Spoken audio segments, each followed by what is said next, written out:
Labyrinths is brought to you by Knox Robinson Productions. Please consider becoming a patron. For as little as $5 a month, you can listen to Labyrinths ad-free. Visit patreon.com/Knox Robinson to learn more.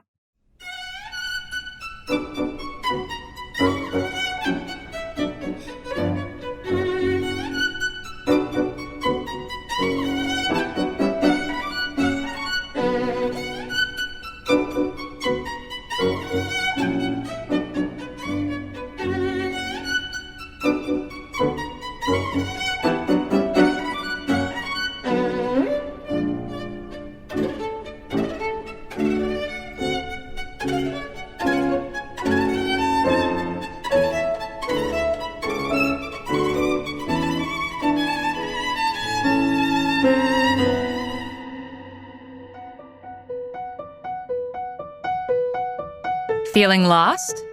Then you're in the right place. I'm Amanda Knox. And I'm Christopher Robinson. And this is Labyrinths.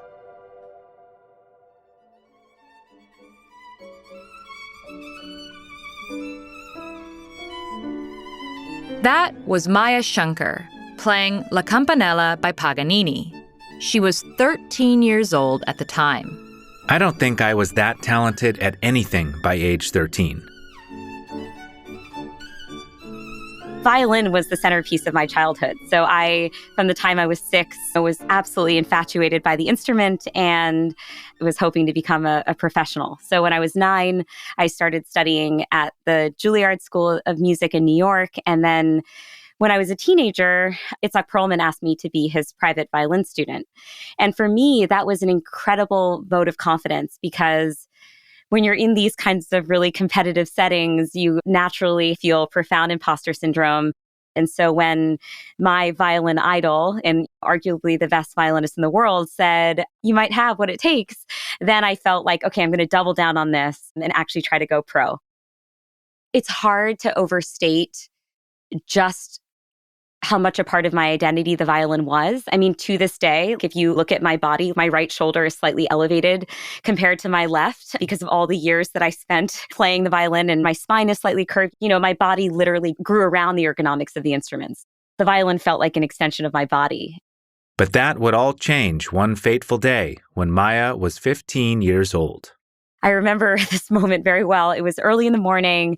I was an impatient teenager who did not do her warm-ups as she should.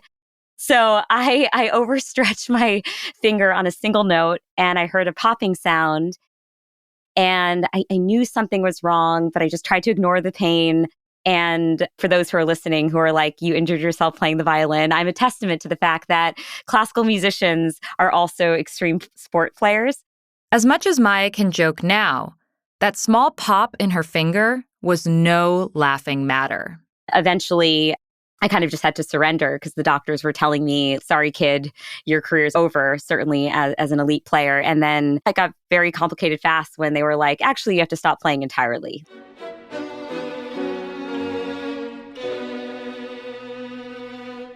I can imagine how if you start out becoming a precocious professional violinist at such a young age, you might just sort of take that identity for granted. You're completely right. As kids, unless you're extremely precocious, you don't ask yourself questions like, what is my identity? Does this thing define me or not? Until you lose the thing, which is exactly what happened in my case. And then I fell prey to what's known in cognitive science as identity foreclosure, which refers to the idea that we can become very fixed, especially in adolescence, in a very specific identity. And then that can prevent us from exploring other paths. And because I never examined my identity and the violin just happened to me, I hadn't had the cognitive wherewithal to know that, hey, maybe I should diversify my interests. It just clung on to me and I clung on to it. So when I lost the ability to play, I had a bit of an identity crisis. I didn't know who I was without the violin. I just remember asking myself as a teenager all these existential questions like, who am I? What is my purpose on this planet? What do I do?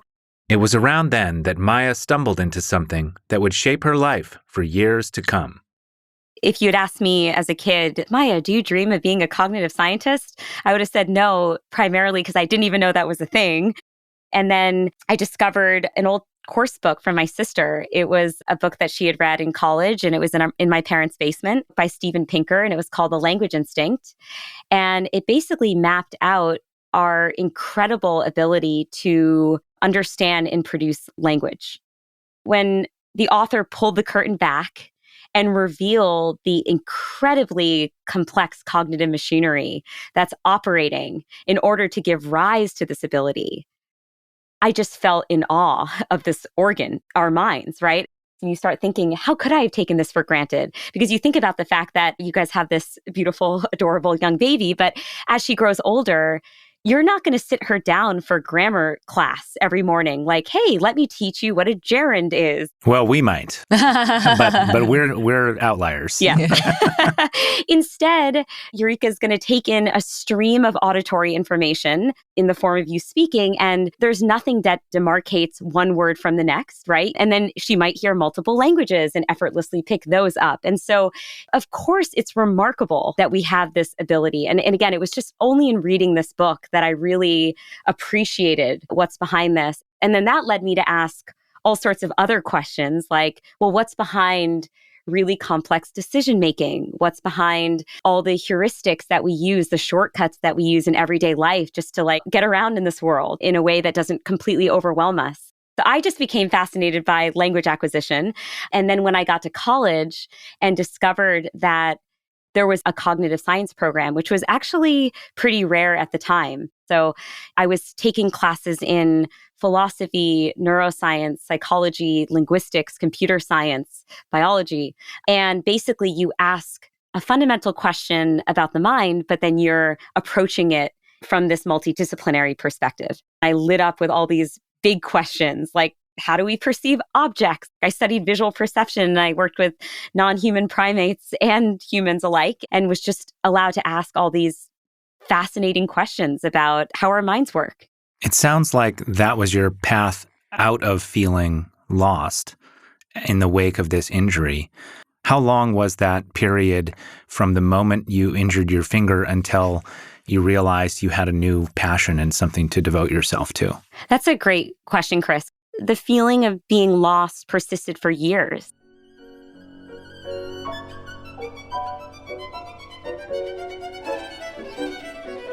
I think I developed those same feelings of insecurity around cognitive science. I have no idea if I can translate this into something that fills me with the same kind of joy and curiosity that playing the violin did. And so I think it took me many years, and it was probably when I started getting to conduct original research in labs, like ask my own questions. And I think that was when I realized, oh, this is really fun. And I find myself thinking about this topic in my free time, which is often a really good sign that you love something. Once I lost the violin, I realized it was much more sturdy for me to attach my identity not to specific things, but instead to the features of that thing that brought me joy and that filled me with passion. And so when it came to the violin, ultimately what I realized is that it was human connection that drove me. I loved the idea that I could forge this deep emotional connection with my audience, oftentimes a room full of strangers within moments, and could potentially make them feel something they never felt before.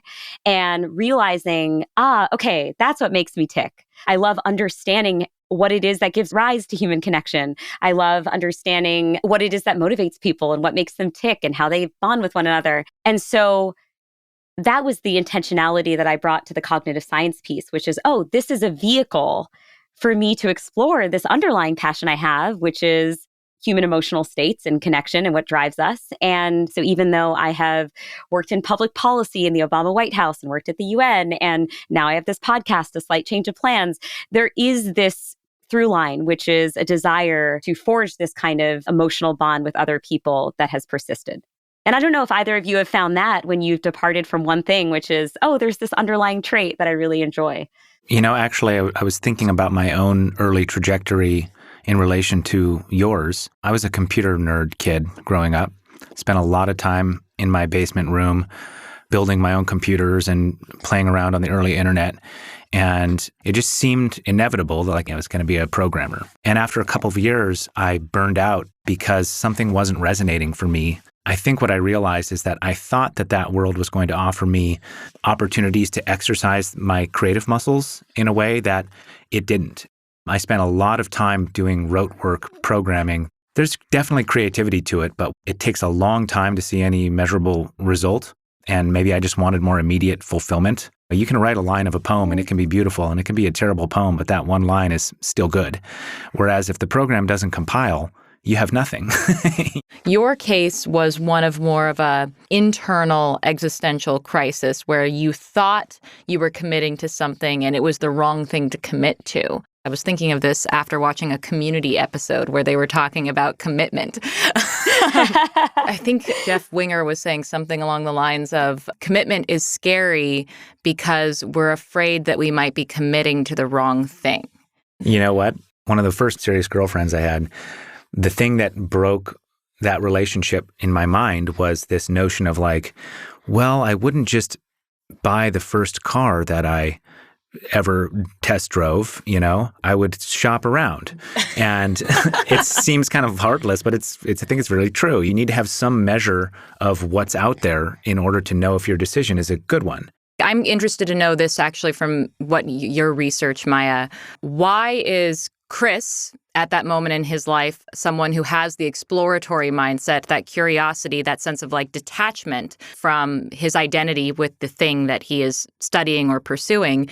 And why does someone like you, who had a career at 9 years old, what's the difference there? Why do some people sort of latch on to identities and other people are more playing the field, as it were? And in both of our cases, our decision to change wasn't really our choice, right? Your finger stopped working and I was put in prison. And so like that idea that who we are is, first of all, not really even totally within our control because there are these external circumstances that, regardless of what your intentions are, they will impose restrictions on you and force you down new paths. So first of all, I appreciate that you're trying to draw parallels between your experience and my experience. Obviously, they are of profoundly different consequence. In my case, a very small thing like the violin. In your case, freedom. I think it's a question of agency. So there's the willed, desired change, which is what you're seeing in Chris, right? So he is realizing computer science is not for me. I'm going to explore this other space. The girl's not for me. I need to explore girl 3.0. And then there's the unwilled, forced upon change, right? So something that mirrors your experience, Amanda. We can assume in the face of an unwilled change that there's going to be exclusively negative outcomes. Like, I, Amanda, am going to walk through this mirror. I'm going to become a prisoner. And you don't appreciate, for example, all the ways in which you will grow. You will become a more empathetic person, would lead you on a mission to help those out there who are wrongfully incarcerated, would give you this huge purpose in life, right? And then in the face of a will change, we're like, oh, of course, this is going to be great. But I've had many people come on my show saying, I inspired this change, but I did not appreciate that this change in one part of my life was going to change who I was in many undesirable ways at times. We are fundamentally such bad cognitive forecasters. We don't do a good job predicting how future things will affect our mental state. We also can fall prey to a fallacy, which is we assume that when one thing in our life changes, every other part of ourselves will remain fixed. My advice to people going through any kind of change is to essentially audit themselves during their change experience, to observe in this very sensitive way all the ways in which we might be changing inside or outside of our conscious awareness.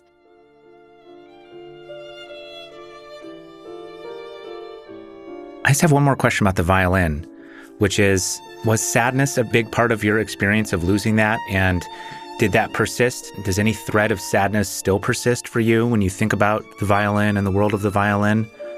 Absolutely. I definitely feel sadness.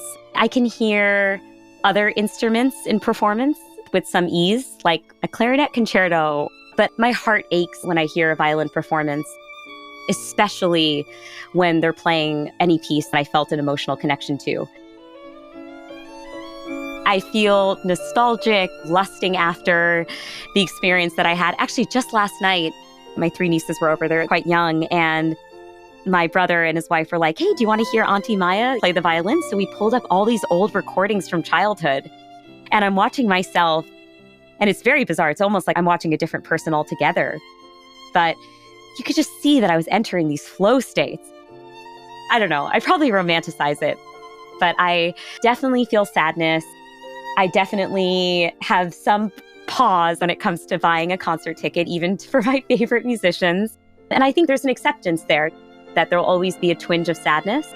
And then you try to channel whatever else you can into gratitude.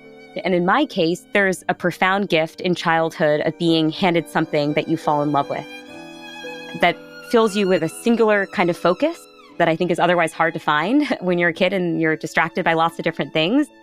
I feel gratitude that I knew what that felt like, so I can at least strive to find it in other parts of my adult life.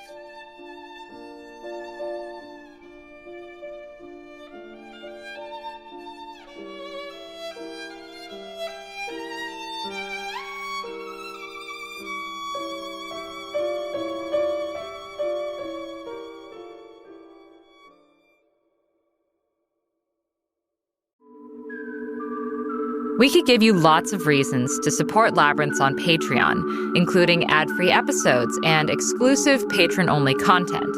But why not hear it direct from a listener?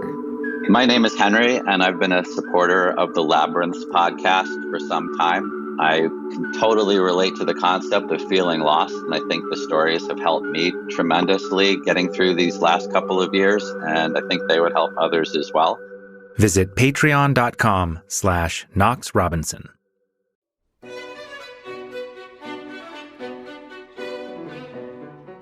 I got my doctorate overseas, and then I did a postdoc in the States in cognitive neuroscience. I was at Stanford at the time. And this was, again, one of those moments where I was like, finally got it figured out, folks. This is my new career trajectory. Actually, Chris, I think we had a very similar experience. So I remember I was in the basement of an fMRI laboratory. I was doing some very in-the-weeds research on olfactory perception and the effect on decision-making. And I was scanning brains for like 5 hours at this point in this dark, windowless lab. And I remember thinking, oh my God, this is not a good fit for me.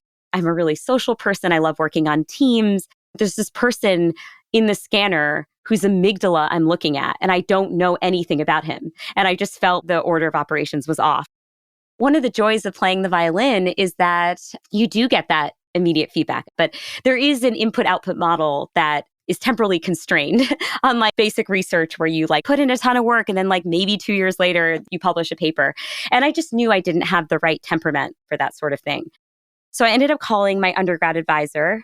I felt kind of sheepish about it because I was like, hey, so that thing that you've been helping to coach me through for like a decade, I kind of don't want to do that thing anymore. And so I was wondering if I should become a general management consultant. And she's like, okay, before you totally betray me and go to a totally different field, I'd love to tell you about some amazing work that's happening in the federal government. The idea of working in government at this point has not even crossed my mind, but I was told that they were using insights from my field, namely around the power of the default option. Specifically when it came to the school lunch program, which offers reduced price or free meals to qualifying kids.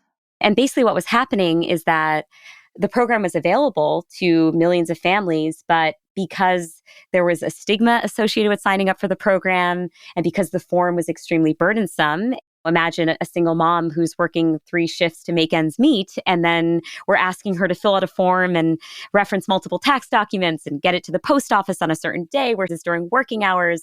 That's not reasonable to ask. And so they said, we're changing the program design.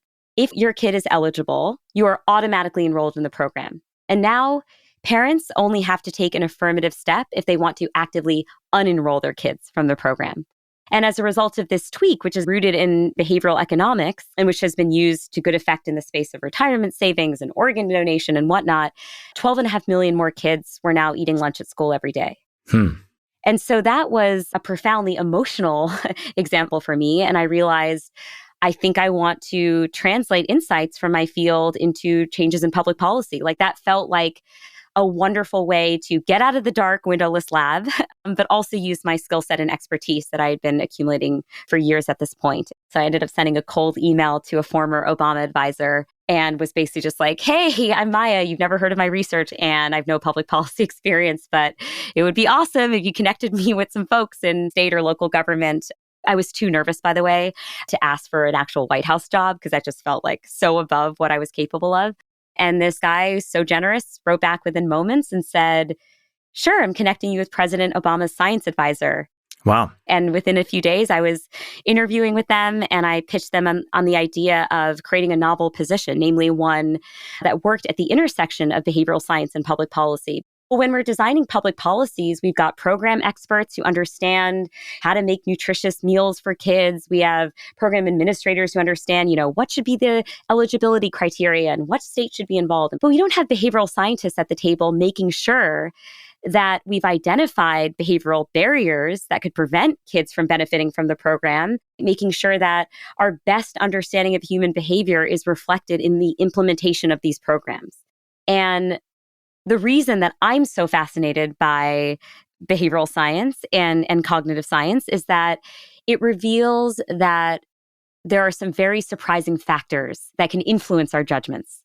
To give listeners an example of one of these hidden factors at play, I think common sense teaches us, like, hey, when you go into a voting booth, you're going to end up voting for the person you'd most like to see elected into office, right? That's a pretty straightforward conclusion to draw. But what research shows us is that the order in which the candidates' names appear on the ballot can exert a disproportionate impact on voter behavior, especially in low information environments. So obviously, if you're going in for a presidential election, you're probably going to know the primary candidates, and this effect won't exert itself. But in lower voter information environments, the order in which the candidates' names appear has a profound impact on behavior. And in Texas, they found that when a candidate's name was listed first on the ballot, that candidate received a 10 percentage point boost in vote share relative to when they were listed last. This is a great example of how we are being nudged by an irrelevant factor. It should not matter the order in which these names appear, and yet it is exerting an influence.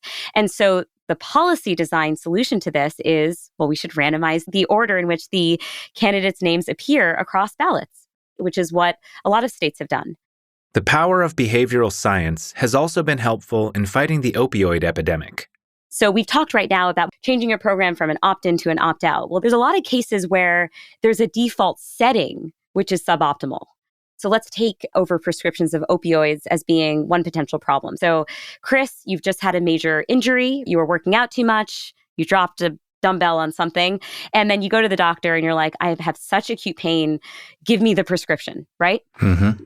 Now, a lot of times the doctor is going into some sort of electronic system where there's a preset number of pills listed in the system, right? So it's like, okay, Chris has come in, there's a default number, 30 pills, and off you go. But what these researchers found is that when they changed the default number from 30 to 12 pills in the system, it decreased opioid prescriptions by 15% across the entire health system. And this is a wonderful example of the power of behavioral economics because you're not denying any agency or freedom to the doctors, right? They can absolutely go into the system and change that 12 to 30 if they believe that you need 30, given the intensity of your injury. But what you are doing is inspiring a moment of cognitive reflection where the doctors are thinking to themselves, what is really the minimum viable dose here, right? And so I think this is such a powerful example because, again, it's a very subtle tweak in the system that can lead to profoundly positive consequences. Overcoming our cognitive biases is extremely difficult, even when you know how to spot them. A key reason why is because our behaviors are deeply intertwined with our beliefs, and together they form our identities. We all know that people can disagree strongly, even on empirical matters, like whether COVID is real, climate change is real, the impact of gun control regulation on deaths. And I think it's tempting for all of us to think that the antidote to this is to simply inundate people with more facts. But we know from our day-to-day lives that that just doesn't work. And the piece that's missing from that equation is we don't just form our beliefs from facts, we form our beliefs based on our group identities and the value that that group has. So there's this very classic study from the 1950s about sports team loyalty. And in this study, fans of opposing teams were shown footage of controversial referee calls from a football game. And even though these people were watching exactly the same footage. They arrived at very different conclusions about the referee calls. They tended to think calls were unfair towards their team, but not the opposing team. And I think what's so interesting about this example is that people aren't consciously thinking like, oh, I'm biased. I can't view the situation objectively. They really believe their assessments, right? They're like, my visual system is not betraying me. And so this just shows to me how large the impact of these group allegiances can be, which is it can actually shape your view of reality. So how do we try and solve for this? One is that we need to be really thoughtful about who it is that's conveying messages to people. We're far more receptive to evidence that challenges our existing views when it's coming from a member of our own community. And I saw this firsthand when I was working at the White House. I was sent to Flint, Michigan to help on the lead and water crisis. And our task was to make sure that we were disseminating really accurate, easy to understand information about how Flint residents could keep their water clean and safe for them and their children. And prior to this huge fallout of public trust, folks might have thought, oh, well, we should have the Environmental Protection Agency issue out these mailers because, of course, they're like the pinnacle of credibility in the space. But you have to consider the context in which residents are receiving this information. They have just been lied to for decades. Their local government has told them that their water was safe, and in turn, they have poisoned their children. And now we're telling them, oh, you don't trust your local government, but no, please trust your federal government, right? What the local Environmental Protection Agency did is they mobilized a local canvassing effort in which trusted members of the community, so members of churches, heads of YMCAs, members of the Red Cross, they were the ones going door to door, knocking, saying, I vetted this information. I'm telling you, as someone who sees you every single week at church, that the information in this handout is accurate, and I think that you should trust it.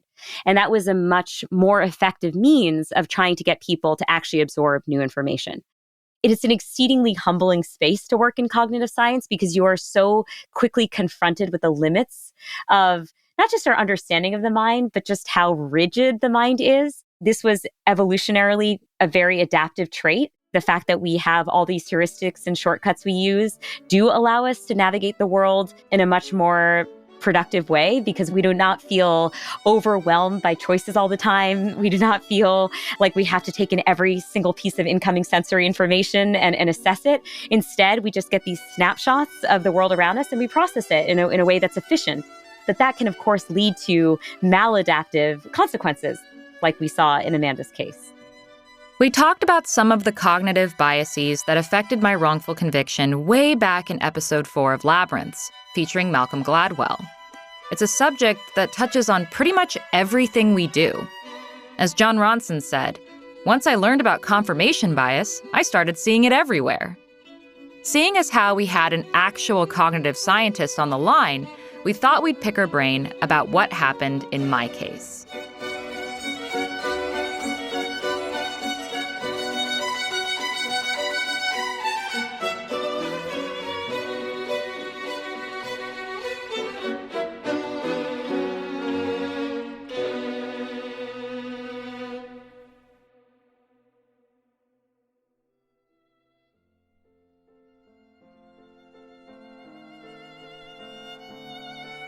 One of the things that first connected us with Maya was an essay Amanda wrote about the many cognitive biases that played a role in her wrongful conviction. You can find the link in the episode description if you'd like to read it. That subject also came up when Amanda went on Maya's podcast, A Slight Change of Plans. When I was sitting in a prison cell for a crime I didn't commit, there was one question that haunted me. I thought about it every day, and I still do. Why? It didn't seem right to me that the police, my prosecutor, the Italian jury, the international press, or the thousands of people the world over who believed I was guilty were, well, evil. No way. So, why? This question led me to study cognitive bias and how well-intentioned people can reach false and harmful conclusions.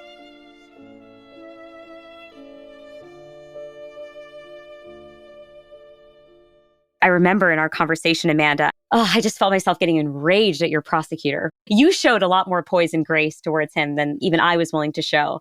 But, when I think about what drove him, there are lots of factors. But one factor, which you and I have talked about, is clearly he was falling prey to confirmation bias, right? Cherry picking information that supports an existing stance that you have, and you tend to disregard information that challenges it.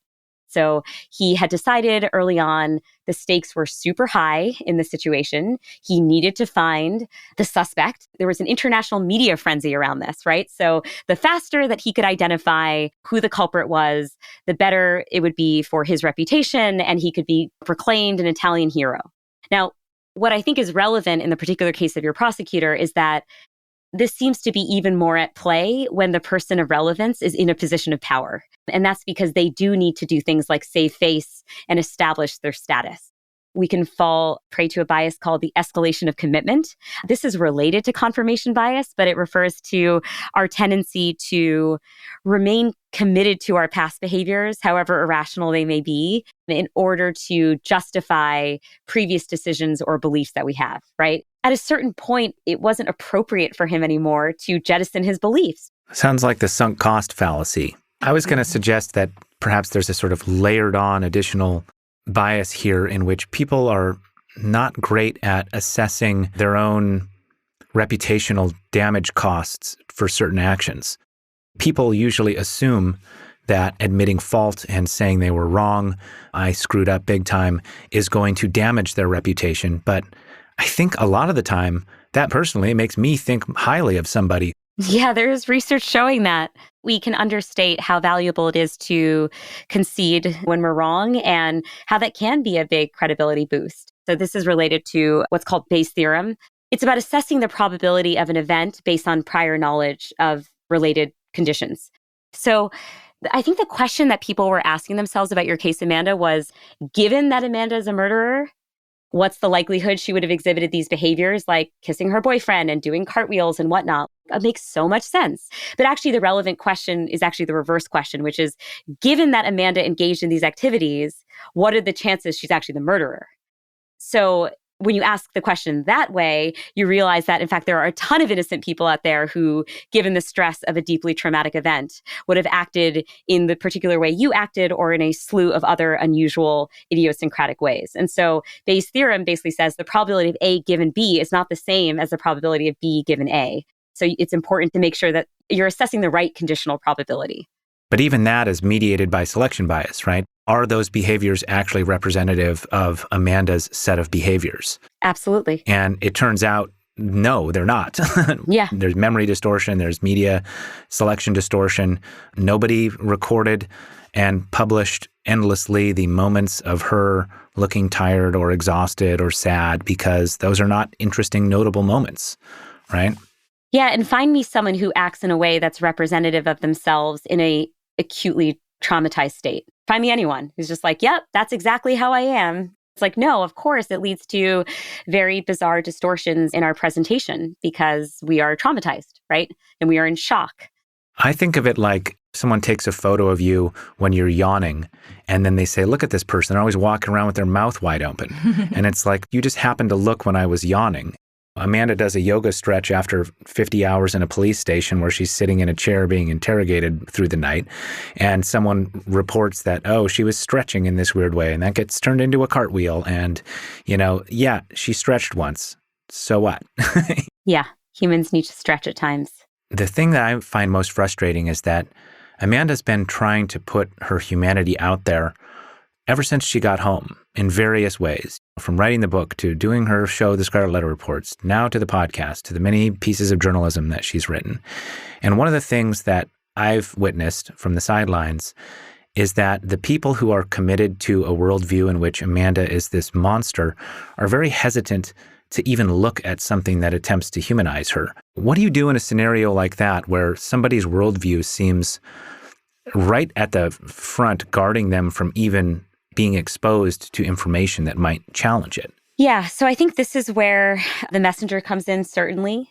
And what I would say about that is there's huge power in the convert. So identifying people who used to think a certain way about you, but have seen the light and have now changed their minds about you, those are your most effective advocates because they can go out into their respective communities and say, hey, I can relate to you because we used to think the same way, but let me show you the psychological journey that I went through to update my thinking.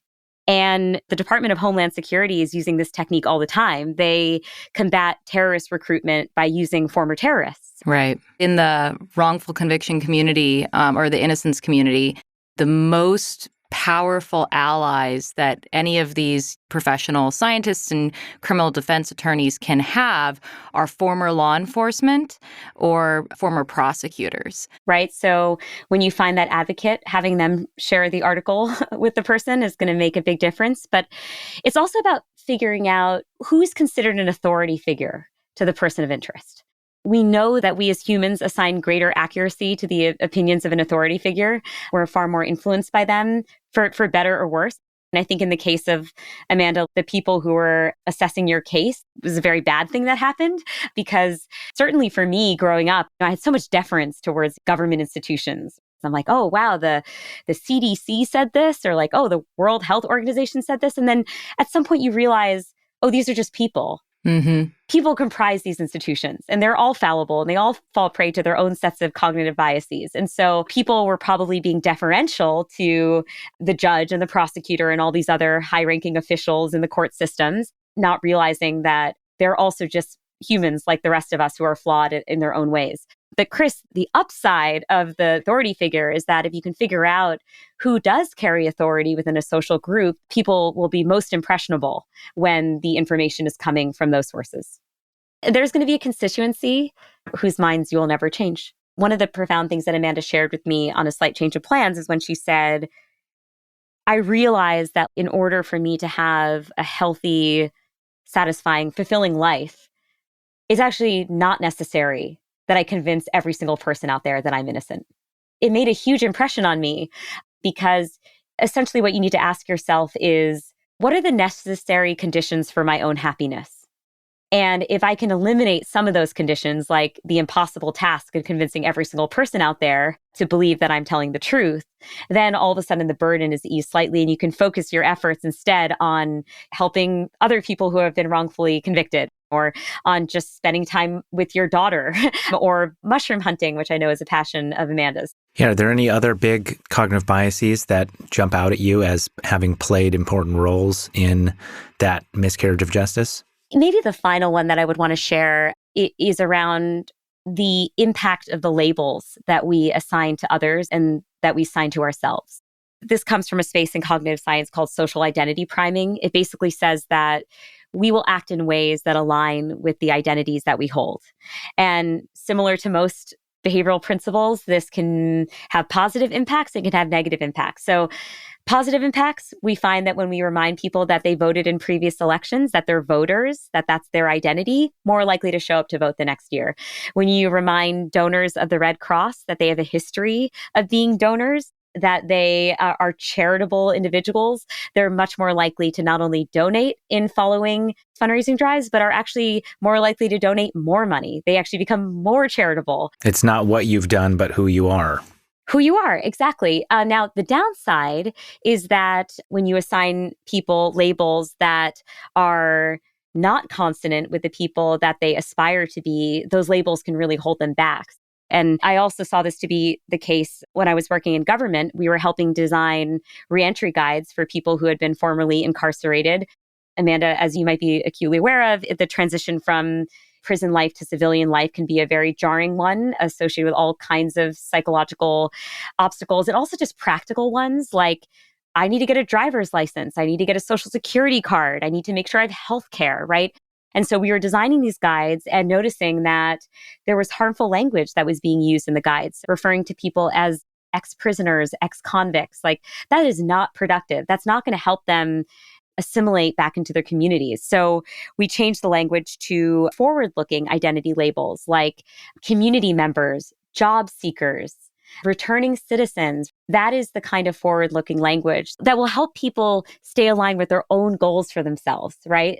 so that they're acting in ways that are consonant with those identities. And Amanda, you said at one point you had just been defined a prisoner, and you said you engaged in a very quick psychological shift. I remember that. You said it was a very fast thing that happened, and you're like, I guess these are my people. I guess this is my community. Now I need to find how to contribute. And so we could see how quickly that label affected your own self-perception, your own actions, right? And that's not to say in that moment it was good or bad. I mean, it was maybe very protective for you to have goals in the prison environment, to help others, to feel that you were using your skills.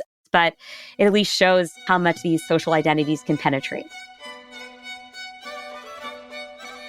And it wasn't just Amanda facing the new identity as convict, but those who put her there who were attempting to preserve their prior identities as purveyors of justice and social order. So how do you reach someone when their very identity is wrapped up in disbelieving you or viewing you as a villain? One reason why folks can often find themselves at an impasse where both sides are throwing information at the other, it seems like no progress is being made, is that we can often unintentionally, sometimes intentionally, question the other person's humanity in the process of having this kind of discourse.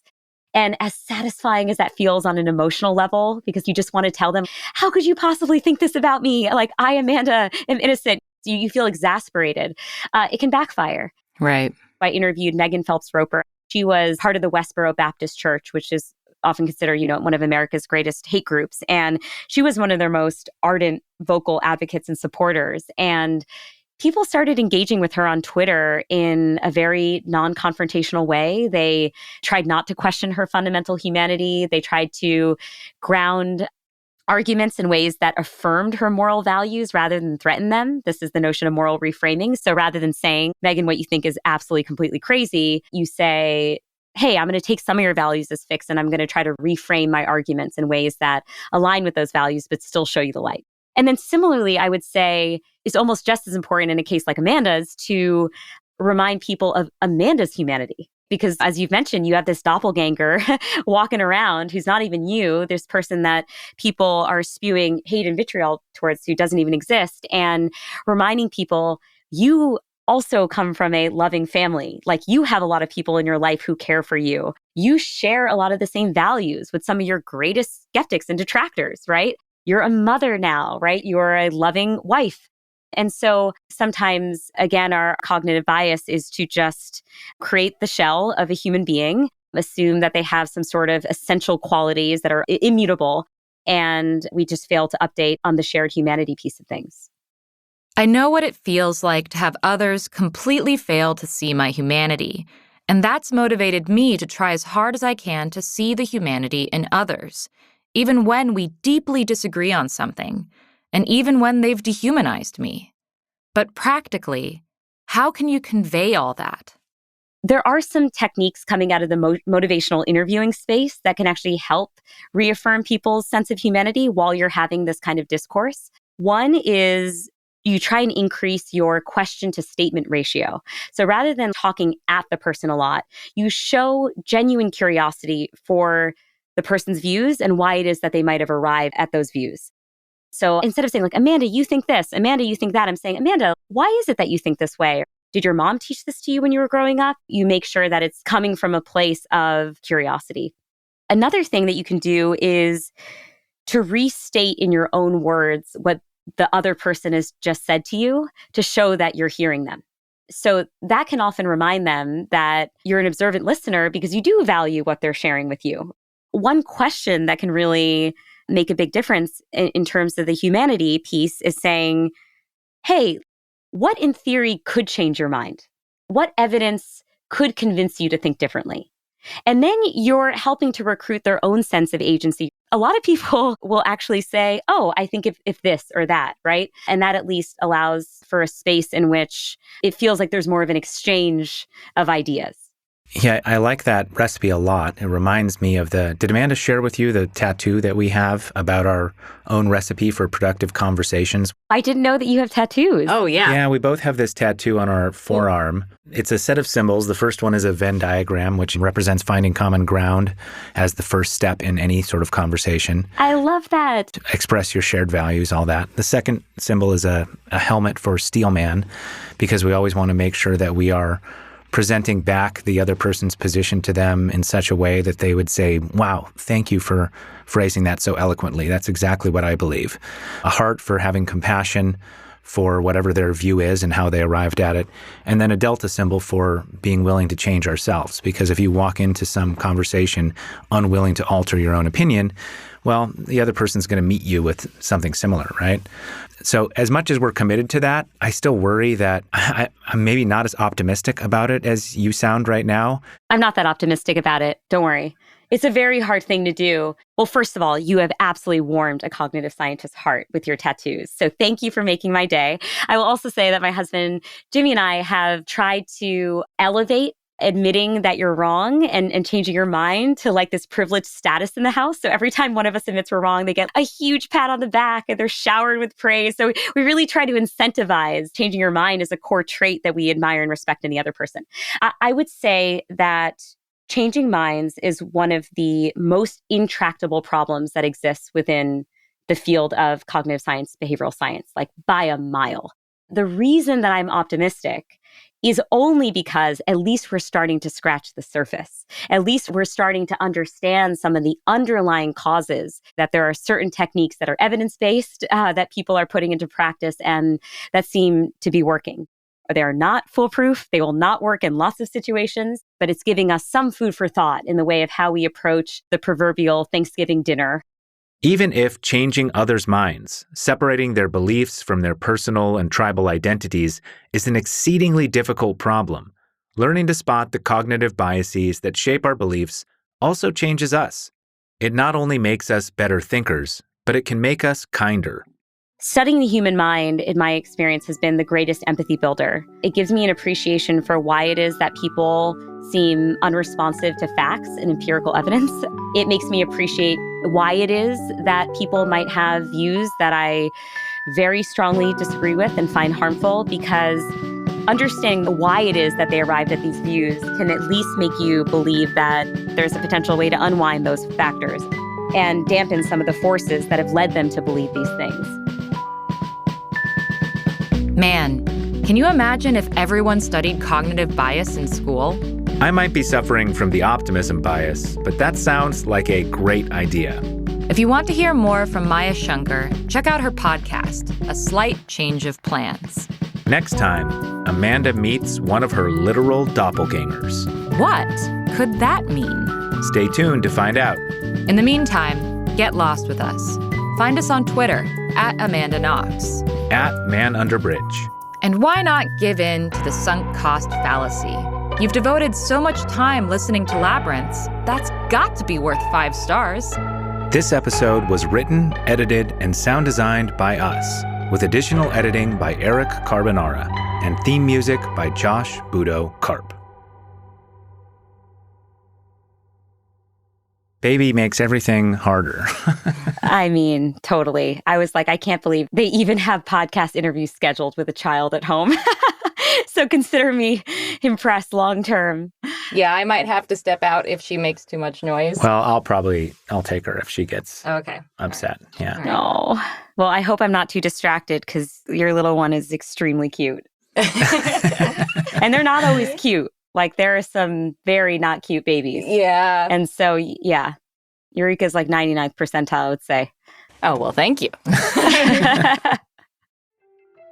Fun fact, for every hour of Labyrinths you enjoy, we put in dozens of hours researching, outreaching, interviewing, scripting, editing, and audio engineering. What keeps us going? Coffee. So if you're enjoying Labyrinths, please buy us a coffee. Head over to patreon.com/KnoxRobinson, where you can make a monthly donation. Thanks for getting lost with us.